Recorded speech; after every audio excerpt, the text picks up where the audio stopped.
Hi everyone. Welcome to my YouTube channel. We have some latest news to share with you today. Please stay tuned. Did you know Trump helped plan the riot? Is Donald Trump asking Russia for help? Will Trump be criminally charged? Why a federal judge believes Trump committed federal crimes? Do you think Jared Kushner will flip on Donald Trump? Is the Department of Justice closing in on Mr. Trump's inner circle? Is Ted Cruz involved in the coup plot of January 6? What did Representative Mo Brooks said about Trump recently? Did 300 GOP lawmakers involved with the planning of the coup greater than what is next for Justice Clarence Thomas? Is the GOP involved with drugs and orgy?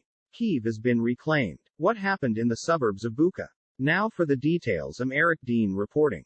We now have evidence that on January 3, 2021, Mike Meadows received a phone call from former Trump's trade advisor Peter Navarro, and Donald Trump and Mike Meadows were on that call.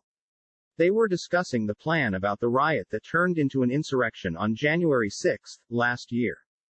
This guy, former Trump's White House trade advisor, Peter Navarro, said this in his phone call to Mark Meadows, quote, "Mark, I am reaching out because I have details on the call that I helped convene yesterday with legislators as part of his effort to get Mike Pence to delay the certification of the election result for 10 days, and the President Donald Trump participated on the phone call with these GOP senators." Trump, Meadows, and Navarro planned included 100 Republican senators who were willing and ready to help Donald Trump implement this plan, which was to overturn the 2020 presidential election results. They were hoping that Mike Pence will help them with this plan, which will include installing fake electors Trump and his cronies sent to Congress. We also know that Donald Trump himself have confessed in most of his recent rallies that he wanted Mike Pence to do the right thing, which was to overturn the election results. We all know the plan would have never happened without Trump's helping to manufacture and execute the big lie of election fraud. Trump told his mob supporters to march to the Capitol and fight like hell to stop the steal. He said, quote, "If you don't fight like hell, you will have no country," end quote. We now know that more than 7 hours of Donald Trump White House phone records are missing for the call logs. Trump and his cronies used burner phones during the planning of the riot to hide the crimes they were committing. Meanwhile, Trump will be charged with conspiracy to obstruct an official proceeding and conspiracy to defraud the federal government. According to a recent ruling by federal judge David Carter, Trump broke the law in an effort to obstruct January 6 proceedings. The judge worded this in his ruling, quote, "The illegality of the plan was obvious. Our nation was founded on the peaceful transition of power, epitomized by George Washington laying down his sword to make way for democratic elections. Ignoring this history, President Trump vigorously campaigned for the vice president to single-handedly determine the results of the 2020 election," end quote. The judge concluded that it was a conspiracy to obstruct an official proceeding and a conspiracy to defraud the federal government. If found guilty, Donald Trump could spend years in prison for committing these crimes against the United States of America. In other news, during a recent rally, Donald Trump asked Vladimir Putin for help again to find dirt on Hunter Biden, President Biden's son. In what has become a familiar pattern, former President Donald Trump has once again solicited help from a foreign leader in exposing possible dirt to try to wound a political enemy.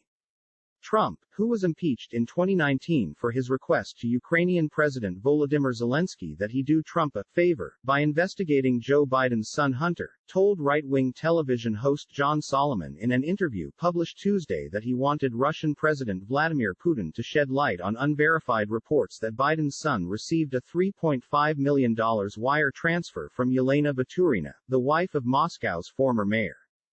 Trump said, quote, "She gave him $3.5 million, so now I would think Putin would know the answer to that," Trump told Solomon. "I think he should release it. I think we should know that answer. How is it that the mayor of Moscow, his wife, gave the Biden family $3.5 million, he continued. "I think Putin now would be willing to probably give that answer.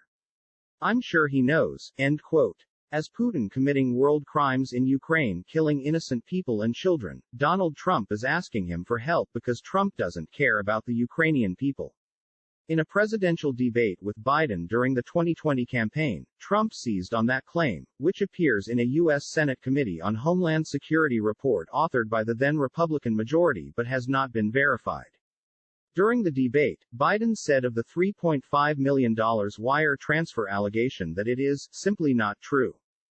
While Trump has long sought foreign help in uncovering alleged business wrongdoing committed by Hunter Biden, the president's son does remain the center of a federal tax investigation. The New York Times reported that although he paid off outstanding tax liabilities related to his business dealings with foreign countries, he is the subject of an ongoing grand jury probe. After Hunter Biden learned in 2020 that he was under federal investigation, he said in a statement that, "A professional and objective review of these matters will demonstrate that I handled my affairs legally and appropriately." Do you think Ivanka Trump and Jared Kushner should be investigated about the $600 million they made while working in the White House? Whether Trump was being serious or sarcastic, but Trump's continuous outreach to Putin's government is also not new. During the 2016 presidential election, Trump noted that Russian hackers had broken into a Democratic National Committee server and stolen sensitive material, conflating that event with Hillary Clinton's deletion of 33,000 personal emails from her private server. Russia, if you're listening, I hope you're able to find the 30,000 emails that are missing. I think you will probably be rewarded mightily by our press, Trump said at a press conference on July 27, 2016. Jared Kushner, former Trump's advisor and son-in-law, is the first high-level government official who is willingly testifying before the January 6 Select Committee investigating the Capitol riot of January 6, 2021. The committee said Jared was friendly and he gave a helpful testimony. Do you think Jared Kushner will flip on Donald Trump? The Department of Justice is now going into Donald Trump's inner circle. For the past 2 months, the department has expanded its probe into what happened on January 6. The DOJ has a federal grand jury who have issued subpoena requests to some officials in former President Donald Trump's orbit, who assisted in planning, rally prep, funding and executing the plot. It also includes the fake electors and those who were behind it. Legal experts believe Donald Trump will be charged down the road by the DOJ for his crimes. According to a Washington Post report, Senator Ted Cruz is now under investigation by the Select Committee for his actions between Election Day and on January 6. Records shows how deeply Cruz was involved, working directly with Donald Trump to concoct a plan that came closer than Biden's realized to keeping Trump in office. Ted Cruz planned to use part of the Bush versus Gore ruling of 2000 to argue that states had the power to nominate their own slate of electors and ignore the election results. This plan was more dangerous to democracy because it wasn't concocted fantasy like Mike Pence refusing to certify the election. For example, if Ted Cruz and Trump's lawyer John Eastman, who wrote the 2-page memos, had worked, they were going to make an argument before the Supreme Court. Donald Trump could have stay in power. The Republican senator helped Trump to commit a crime against American democracy. Do you think a lawmaker should be in Congress if he or she committed a crime against the American government? Meanwhile, in a recent interview, Representative Mo Brooks confessed that Donald Trump asked him to help spread the big lie and that he should overturn the 2020 election. According to Brooks, Trump is still asking him as of today's date to him to say the election was stolen, but he told Trump no, he lost the election. Trump is a psychopath, a stone racist who has an obnoxious personality characteristic. His government was corrupt, filled with crimes, misinformation, division, lies, chaos, secrecies, and conspiracy theorists. He violated his oath of office. That is why he can't become President of the United States again. Read Amendment 14 Section 3 of the United States Constitution. Breaking news. We now know that there were as many as 300 elected Republican officials that are involved with Trump's team attempts to help him overturn the election results of 2020. On January 3, 2021, Mark Meadows received a text message about conference call. The conference call took place with Donald Trump, Rudy Giuliani and John Eastman.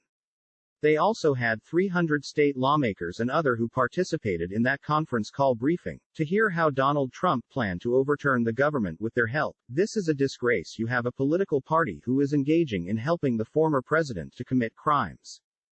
What is next for Supreme Court Justice Clarence Thomas Well, we think he should resign or recuse himself from any other case regarding the riot because he did an illegal act for not recusing himself from the recent Supreme Court ruling asking Donald Trump to hand over his January 6 documents to Select Committee investigating the coup plot of the Capitol riot. Justice Thomas was the only one who voted against sending Trump's documents to Congress. We do believe it is necessary at this time to open an impeachment inquiry into Clarence Thomas' behavior. Ukrainian forces have reclaimed areas just outside of Kyiv as Russian units have either been defeated or cast out, Zelensky said, though he cautioned residents to prepare for missile strikes or rocket launches in the days to come. Zelensky also warned that the battle in eastern Ukraine will continue to intensify as Russian troops regroup there. Leaders in the Luhansk and Donetsk regions said Saturday that Russia had bombarded their territories overnight with attacks. According to a New York Times report, Russia's offensive left 31 buildings destroyed in the cities of Lysychansk and Toshkivka along with an untold number of civilian deaths in Mariupol and Volnovakha. The civilians who have managed to survive the destruction of Mariupol have also been unable to leave. The International Committee of the Red Cross said it could not evacuate civilians out of the city Friday due to safety concerns, which city officials attributed to a Russian blockade. It said it would try again Saturday. As Russian soldiers retreated from Kyiv suburbs, they committed genocide by killing innocent civilians and children in Bucha.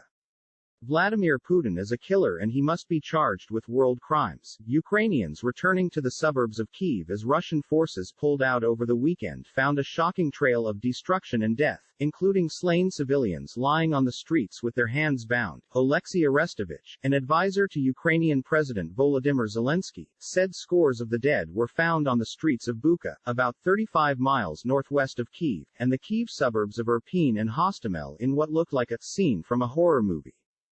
Arestovich said some people were shot in the head and had their hands bound, and some bodies showed signs of torture, rape and burning. Bucha Mayor Anatoly Fedorik told Agence France Presse that 280 people had been buried in mass graves in the city, and reporters from the news organization counted at least 20 bodies on one street.